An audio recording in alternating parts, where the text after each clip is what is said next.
The woman spread her arms wide on the cliff's edge, but no matter how hard she tried, she couldn't reach the climbing rope ahead. Helpless, she bit open her backpack, pulled out a thin wire, straightened it with both hands, and bent one end into a makeshift hook. Pressing her body tightly against the rock face, she slowly extended her right hand and finally managed to snag the rope just within reach. Once she gripped it, her body began swinging rhythmically back and forth. Using the momentum, she leapt to the opposite side, where an abandoned tent hung above her head. She continued climbing upward, caught hold of a protruding rock, and at last found footing for both legs. Just as she was about to rest, 3 pursuers appeared at the summit. They guessed she must be hiding just beneath that ledge. Dropping down a rope, they promised to spare her life if she handed over the camera. The camera, after all, held evidence of their crimes, but the woman clearly didn't trust them. Instead, she attached a slip of paper to the rope. When the pursuers saw it move, they assumed she had given in.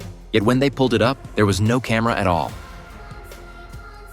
Infuriated, the men were consumed with the intent to kill. By now, dusk had fallen. Spotting the abandoned tent nearby, she decided to spend the night there. She took out a climbing cam from her pack, anchored it into a crack above her, and hung the tent from it. After securing it firmly, she crawled inside, ready for a few hours of rest. But the pursuers had no intention of letting her go.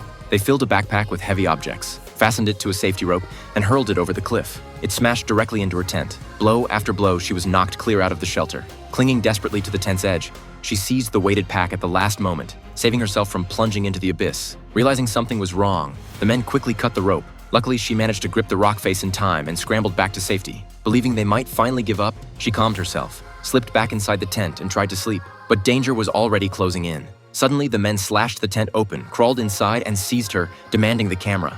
I said, where's the camera? It's in the bag! It's in the bag! As one of them rifled through her belongings, the woman made her move. She leapt out of the tent, grabbing hold of the assailant tied to the rope. With one swift motion, she drove a blade into his thigh. The 2 men at the top frantically tried to haul him up. Just as she was caught in his grip, she drew her knife once more and slashed through her own hair.